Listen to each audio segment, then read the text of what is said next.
Hey you guys, so today I'm coming to you from my minivan because we just got back from groceries. I have a sleeping baby and my youngest boy is watching cartoons. So this is how we got to fit in a video these days. I posted over on Facebook and Instagram that I was looking for a new day planner, 3 kids in school and a baby, and life is just super busy now. So I am getting into the planner world. I did decide on the Plum paper planner, and lots of you were asking how I was liking it, what layout I chose. So I thought I would do like a day planner video in a 2-part series and show you guys first of all the layout I chose and the little additions, because you can totally customize your Plum paper planner. So I thought I'd show you guys what layout I chose, and then in the next video I thought I would do like a little plan with me for December and just show you guys how I'm using it to its fullest and how I'm using it to like kind of block schedule and be more productive with my time as a work from home mom, like getting work done, home life done, and then extracurricular kids things done. So if you guys are interested in seeing what planner I got and the layout and everything like that, stay tuned for the rest of the video.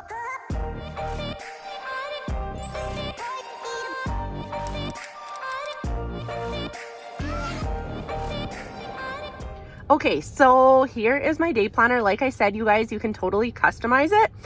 You can pick the size, the cover, what layout you want, and what additional like add-on packs you want to add. So I chose this cover, and I also chose the 8.5 by 11, which is the biggest size.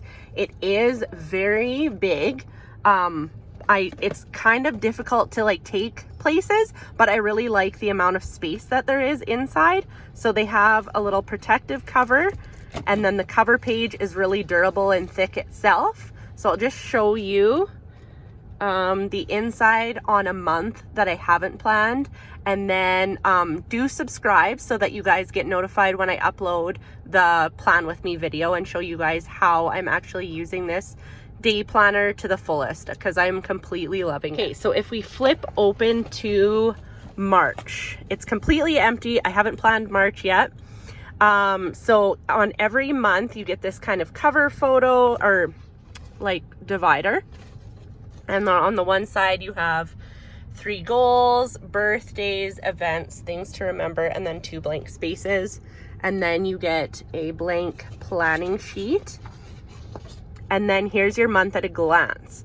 So I put everything in my month at a glance, as far as appointments and things going on in my kids' life, husband's life.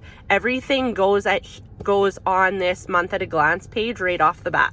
And then, so each week I will sit down on a Sunday or Monday and plan out my weeks. So this is the layout I got. It's the MAE morning, afternoon, evening, but you can customize it. So I changed mine to home, work, kids, and dinner at the bottom, because I'm using this to meal plan as well. So I really love how everything is right here in one book.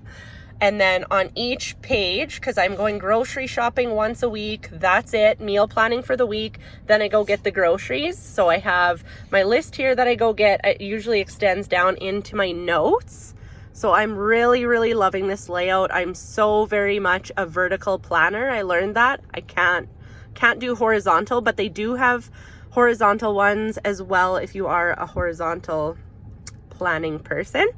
Yeah, so that's that. Each week, like I said, I fill this out. I take from the month and put everything in its specific time, but I'll get more into detail with that in the next video.